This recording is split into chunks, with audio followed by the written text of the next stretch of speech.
And we're live. What is going on, folks? We have entered 2019. 22 movies of varying degrees of quality, and we have reached the end game, so to speak. Avengers Endgame has finally hit. And joining me today, I have Nagier from the Big Gold Belt Group Show. What's going on, man? What's up, dude? And How's it going? Pretty good, pretty good. And I got Sam here from JDS. What's going on, y'all? So, yeah, as somebody that reads a lot of comics and such, if you listen to my audio review, me and Eris, we were kind of like very mum about it because to talk about this movie in non-spoiler fashion would risk spoiling a lot of aspects of this film. Yep. So all I'll say is this. Forget any assumptions that you might think about this film. Forget any logic. Forget who you think is going to die and who is going to be alive. Illogic. Yeah, just leave all at the door. Go into this movie. It's 3 hours. It doesn't wear out its welcome. It does just enough to just say, okay, we're done, and that's it. Yeah. It doesn't linger any longer than what it needs to be. They stuck the landing. It reminded me a lot of the Jonathan Hickman comics because he's a guy that likes to do deep cuts in all the books that he's done, whether it's Fantastic Four, Secret Warriors, Avengers, and then boom, all that led into Secret Wars, which pretty much ended the way it did. So with Endgame, the Russos pretty much took all the history of all the 22 movies and they put it all in this movie. I mean, hell, this is a movie that made me semi-appreciate Thor Dark World just a little bit. Just a little bit.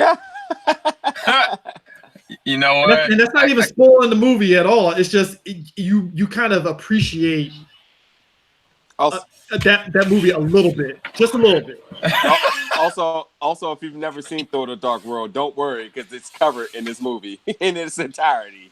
Yeah, and to piggyback off of that, I think this even more so than Infinity War, it benefits from you watching all the rest of the other movies. All the other movies that have come before, like this pays homage to this in some way, shape, or form. Like any of the other movies that you've seen, you can be like, all right, this was justified. This what made all this worth it for the past 11 years, in all honesty. Oh yeah, definitely. Quick question to throw at you guys real quick. Originally, this was supposed to be Avengers Part 1 and Part 2. Infinity War Part 1 and Part 2. Mm-hmm. And we knew they kind of filmed these movies together as well, too. Back to back. Do we consider it still the same format as a Part 1, Part 2? Because I will be very honest and said that Infinity War ended in a way that maybe some people was displeased, but I was very adamant about saying, you guys remember, this is only part 1 of the story.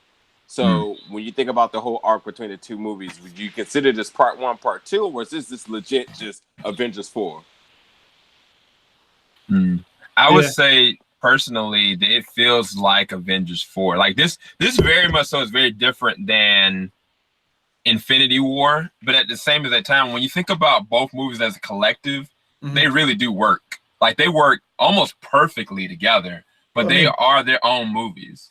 Yeah, I mean, the basic gist of it is it's not spoiling. It's basically this movie is essentially, hey, how do the Avengers recover from Infinity War and figure out how to live in a post-snap world? Basically, that's all it really is. It's them trying to figure out how to live, essentially. And again, going anything past that is essentially spoiling the movie. But that's so true. Yeah, I mean, that's what makes it weird doing spoiler reviews. Is spoiler free stuff. Is that I've seen a lot of reviews, they spoil little plot points. I'm like, no, you can't do that because you can't talk about anything. The first 10 minutes you can't even talk about the characters. You can't even talk about the characters because you're at risk of exposing. Okay, this character did this. No, it's just they took everything, even down to Captain Marvel, which I'll say this. I'll give the Russos credit that which I figured they were going to do. They did a good job of giving a bit more characterization for Carol in this film. which I figured they were going to do anyway, because I think the original directors for the Solo movie didn't really do much on her character. I like me and Nagier talked about it in our review, and I kind of disagree with him, but like I get where he was coming from, and I feel this movie they gave her a little bit more like characterization because she has more people to like bounce off of. I'll add something to that. They also gave Brie. They put Brie in a position to be one of the best actresses.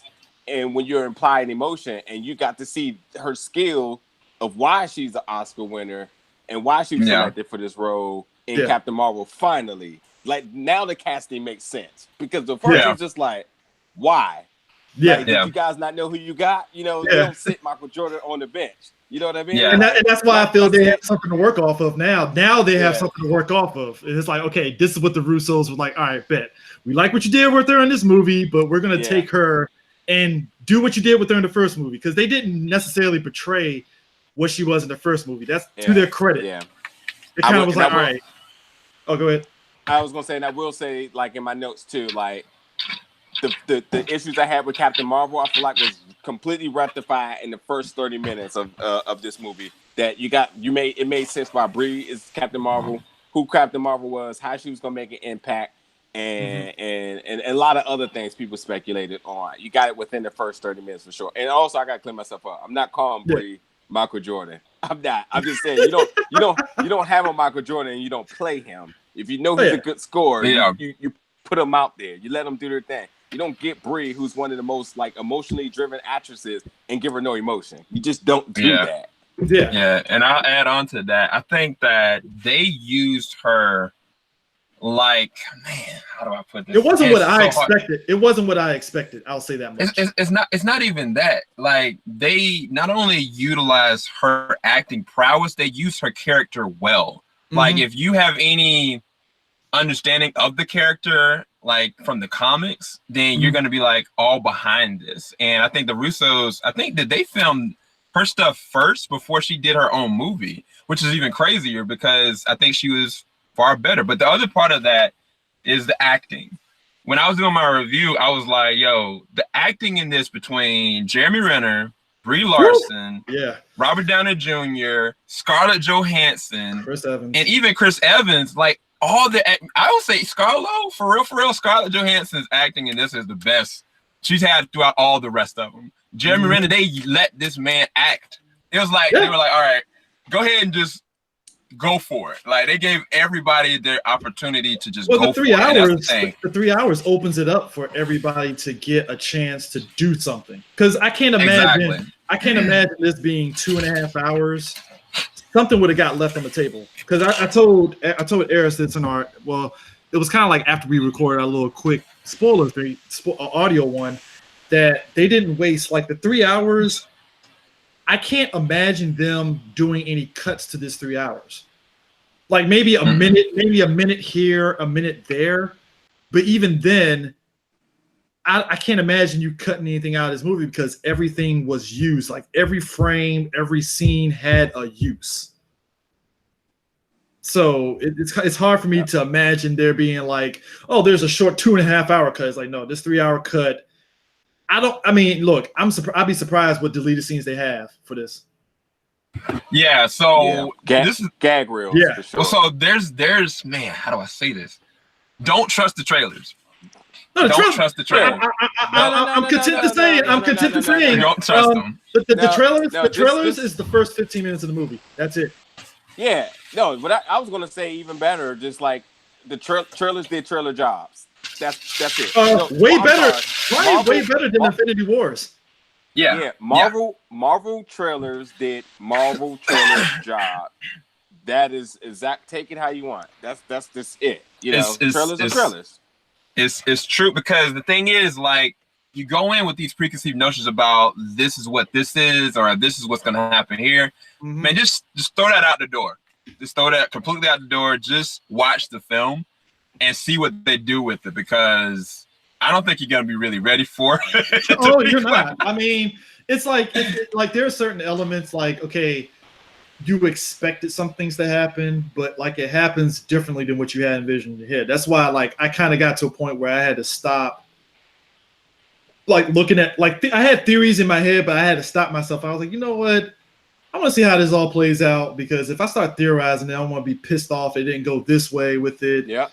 So it's like, you know what? Let me just watch the movie and see how it goes. Because Infinity War, I had to stop myself, and then when I watched Infinity War, I was like, yo, this is actually really good. This went differently, and I mean, yeah. Let me drop in a few points real quick. Yeah, Number go. one, spoilers online. I mean, up until this point, the embargo's been lifted, so there's going to be some truth to things out there.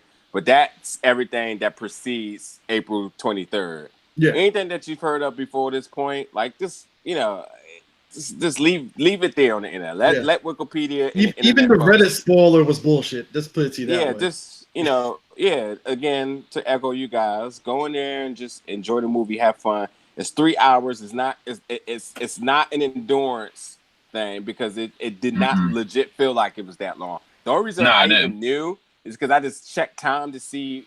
Every time I felt like a different phase in the movie went about, I looked at the time and I said, "Holy hell!" I remember Bump Chris one time said, "Wow, there's only an hour in and all of that happened." So.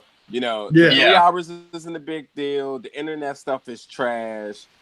Great acting performances. All the little other theories that you may have from the comics and stuff, whatever it may be. This one, watch the movie. If you're trying to go in here masterminding it, acting like you know it all, you're not going to appreciate it because there's so much happening. And again, it's the complete perfect symphony for all of these movies to get to this point. It is the bow tie under the huge gift under your Christmas tree that you've always wanted to open, and bam, your brand new toy is right there. That's what you got today. Yeah, that's a great way to put it. I mean, if you told me right now the MCU, if you said the MCU was done after this film, I'd be like, all right, I'm fine with that. God. I'm fine with it. Like, because it ended on such a note where you're like, all right, cool. And like whatever theory that you can craft in your head of what you thought was the future, it's like, all right, cool. I'm fine with that. Like that's how self-contained it is. And I mean, this is not really much of a spoiler, but you see that they announced that Spider-Man Far From Home is like the bookend for Phase 3. When you see what happens in this movie, then you understand why that is pretty much. So that's not, like I said, that's not a spoiler or anything, but like now you start understanding. Oh, okay, it's not what I thought it was. And look, I even think Far From Home is going to be one of those movies like this where you're going to be thrown off like, oh, I was expecting it to go this way now. So it's gonna definitely subvert your expectations, but it doesn't have to be a bad thing. You can really go in here and find a lot of great moments. Like, there's two different things I would say about this though. Like, there's some amazing immersion and emotional moments, but then on the equal side of that, there's some amazing action and comedy. And the comedy is what kind of threw me. I was like, I'm surprised how much comedy they were able to fit, but at the same as that time not shift the tonal perspective. Like, I was like, there's some serious messed up stuff that are happening here and ramifications from things that, happened before in other movies, but they still were able to keep and maintain certain comedic moments that I was like, wow, this is crazy. But I don't know. What did y'all think about the action in this without going there? We can't talk about it, but I mean, I think Sue said it best because he was talking about the cinematography and kind of piggybacking off of what he was saying, because he's done a lot of cinematography for like movies and stuff. He kind of picked up on there were certain parts in the movies that he knew, okay, that's a soundstage. Okay, that's green screen and stuff, but that's only because he has that kind of eye for that kind of thing. And I noticed it too, but it didn't. Even he said it didn't take him out the film. It's just he kind of picked up on those little kind of like beats in the action, which I mean that's understandable in that kind of situation because again, if you have that eye for it, you're going to notice it immediately and stuff. But I mean, the cinematography and the action, they went very hand in hand, and they did it in such a way it wasn't chaotic. It actually like it made sense. Like it worked. So that's just me. What about you, Nagier?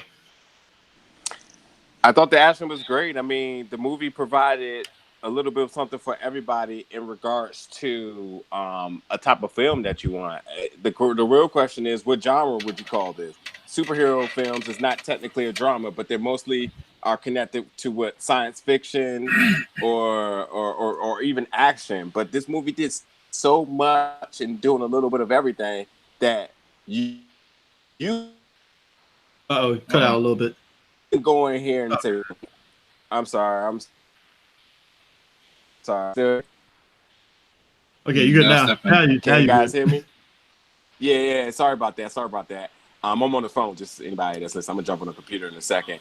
This movie again, like I said, if you went in there blindfolded, you had no clue. You could go in there saying like it was a comedy film, and no one would take that away from you. Was it a mystery murder or whatever it may be? I mean, they had aspects of everything, and I just think that every little part. And put it this way. Of all the movies that we've had right in the MCU, each one of them was kind of done differently. And you took all of that and put it in one movie and it all evenly worked out. Yeah. So, you know, Cap has always been about espionage and stuff like that. Ant-Man has always been a comedic relief. Even with Iron Man, it's totally about inventions, maybe cars, you know, more action, stuff like that. You got a little bit of everything. I mean, this is not a spoiler, but you know, every Marvel movie always have a sponsorship with some car company. Audi was this one. Every time an Audi pulled up, it was just like, oh, look at that baby. You know what I mean? It gave you a little bit of everything. You know? I don't know, man. It's crazy, man. I'm treading on thin water, man. Not trying to say spoiler stuff. There's so much I keep looking. That's what I'm saying. It's yeah. So I mean, I mean, it's not. You know, to me, this is. I mean, it's about as perfect. To me, the movie is about as perfect as you're gonna get. I mean, sure, you can nitpick certain things, but like I said, that's going into spoilers, which we'll have in our little spoiler discussion later, probably after the weekend and stuff when everybody sees it and stuff. I'll put it out, but yeah, they really like I said, it's rare for a movie to really stick the landing, and when you actually see a movie stick the landing, you're like, oh my god, they did it. Yeah. And it's even written, you know, most people might say, well, you read comic books, it happens all the time. Not as much as you think it is. No. So, like in comic books, when they stick the landing, you're sitting up there like, oh my God, they did it, you know, finally. So this movie, you know, and I'm not trying to make this a DC Marvel thing. You kind of have to look at DC like, hey guys, what are you going to do now? Like, it feels like, to me, it feels like it's elevated now. And I feel like now we're in the great unknown now. We don't know what's going to happen in phase 4. You know, we don't know what's going to happen with X-Men. How is fantastic? Like, and that's what I like about it is the unknown aspect of it and stuff. It's not thrown to us. Now, we were at a press screener, so we didn't see any after credits. So if you happen to look at this video and you're going to ask the question of, was there any after credits? No, it wasn't. And I think once you see it this weekend, they'll probably have the after credit sequence for it and stuff. But for us, they didn't have it. And I think that's a good thing. You know, it keeps the spoilers to a minimum and nothing gets put out there and such. But I mean, to be honest with you, music score was great in this movie. Alan Silvestri, you can't go wrong with him. Like he did a really great job. So I mean, I don't know what else is there really to say without us spoiling it. I mean, you guys got any last things about this movie? Yeah, I do have two different things. One, about the after credit scenes. The reality is, like, we don't know for sure what the after credit scenes are, but if there wasn't one, it would actually be fine because it leaves on this serious note that, like, this is the 11 years. This is the story. You know what I'm saying? And I appreciate that. Like, if it isn't any after credit scenes, like, I'm like, yo, every single one of these movies have had an after credit scene. But if it's not one, I'm like, this is the staple. This is where, you know, you're going and driving it home. But the other side of it was, for me, it's like, this movie has something for everybody. Like, I said a statement. This is one of the most comic booky comics movies I think I've seen in a long time. I mean, for you two guys, is that a bad thing in terms of it? I mean, I think all of us have this discussion in our little private group chat about things, you know, comic book movies being comic booky now. And your guys, do you think the comic booky aspects of it kind of took it away, whatever they were doing, or did it just fit the motif? So the reason why I brought that up is that I think that towards the second and third act, they definitely had, if you're a comic book fan, you're just gonna lose your mind. But if you're a film critic and like love like story and immersion and great acting, like the first, second, and third act have that as well. You know what I'm saying? Like, there's some really great character building. There are great moments, and it's just kind of like it's so much weight that you feel, especially in the first 2 acts, that I think that there's that counterbalance that it doesn't take me away. It doesn't feel like a tonal change as much as like this is something of a culmination of everything. And I think that that's the most important thing that I can say that the Russos were able to accomplish, even more so than working with this whole entire ensemble, which is, I mean, it easily, most times when there's a huge ensemble, it always falls astray. You know what I'm saying? And so, short of the Lord of the Rings, original Lord of the Rings series, like this is the second benchmark, to be quite honest with you. It says the difference is you got 23 plus films versus 3. You know what I'm saying? So, nah, man, I don't think it hindered it at all. I think it gave something for everybody. Yeah. And at the same time, keeping the tone serious. Yeah.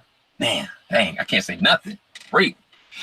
All right, Nagier, I mean, what about you, Nagier, with the comic booky stuff? Is that just something that you don't really mind, or is that kind of something that, you know, in your opinion? Dude, I loved the dog, and I know you're probably annoyed because I kept like screaming. So no, me and Nagier were nudging each other because I was like, "Yo, Naj, you see this? You see this?" I mean, because it's like the movie, and like I said, it uses its 3 hours, and it's like it gets in and gets out. It doesn't linger. Like there are a lot of movies, like even the Lord of the Rings.